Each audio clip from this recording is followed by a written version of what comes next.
Alright, what is going on, fight fans, athletes, everybody in between?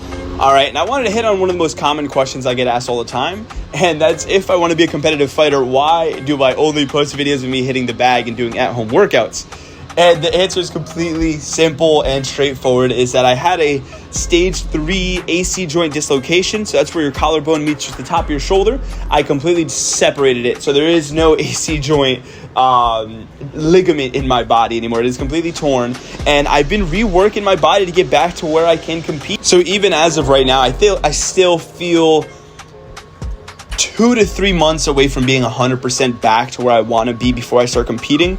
And when I do, I will be competing fully in Muay Thai and Jiu-Jitsu, getting that full involvement in all of the mixed martial arts. So when I do compete in MMA, I can be the best grappler, stand-up striker, Teakwondo, distance management, all that good stuff. So in this video, pretty much what I'm working on here is getting that cardio up, keeping my kicks heavy, keeping my punches fast. And so pretty much that's the reason why you're going to see in these videos that I'm really only hitting the bag. Like I said, I feel like I'm 2 to 3 months away from being able to post real content against live people and be competitive. I just don't want any major setbacks. That AC joint dislocation, I've always wanted to be a fighter my whole life. So I'm 22 years old. So pretty much ever since I was maybe 8-10 years old, I started karate even before that. But I always knew that I wanted to fight. I've always loved fighting. The reason for me fighting has changed a couple times, but the motivation and determination for me to fight has never faltered. So let me see. I guess that's almost like a 15-year goal now that I've just put together these martial arts. So I spent a lot of time doing jiu-jitsu, which is the base work for on your back and ground game, which I've always found a lot of passion and love for. But honestly, if I were to pick one martial art, it would be Taekwondo. That's where I think I'm my best at. And that's what I have most fun with right now. So I think that's what I'm going to be practicing most. Towards the end of this video, I take off the gloves and I'm really just going over technique and just showing how to throw those side kicks and keep the distance and how to bounce. All right, and now that you guys know the reason why you guys won't see any person-on-person sparring or grappling versus a live opponent as of right now, give me a month or two and I'll get to it. I'm going to leave the rest of the video so you guys can enjoy. Peace, guys.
and I'm back because I wanted to talk a little bit more about the technical side of these things. So it's not all about just throwing the hardest techniques. It's about leverage and knowing what you guys are doing. So with these, I'm just practicing my low leg kicks, really pivoting, making sure I'm turning the ankle over so that I'm never going to have any injuries or trip up.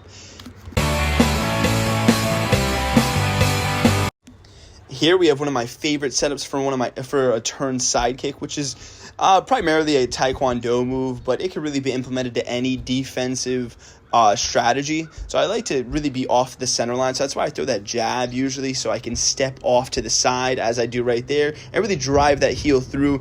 It's a little bit tougher if you're standing right in front of the opponent to turn 360 degrees right back in front of them.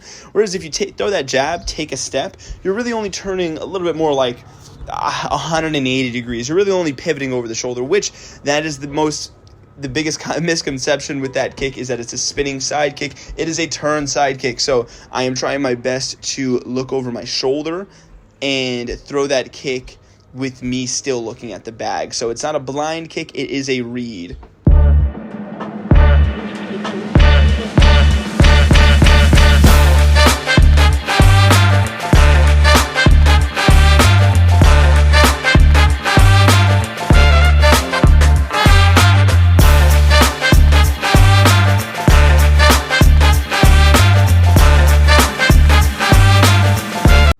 Alright, lastly, I'm going to jump in and say here, this is more of that Taekwondo jumping style. So pretty much hopping in place. What I'm really trying to work on here is picking that foot up and sliding to kick.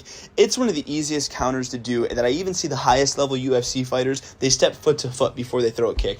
If that ever were to happen, regardless of what level person I'm fighting, I know I'm going to win the fight. It's one of the easiest counters for a Taekwondo guy, and everybody falls for it. So that's why I'm just working on, the whole point of the game is MMA, mixed martial arts, mixing it up, seeing what's going to work. All right, guys, thanks so much for watching. I'll see you guys in the next video. Peace.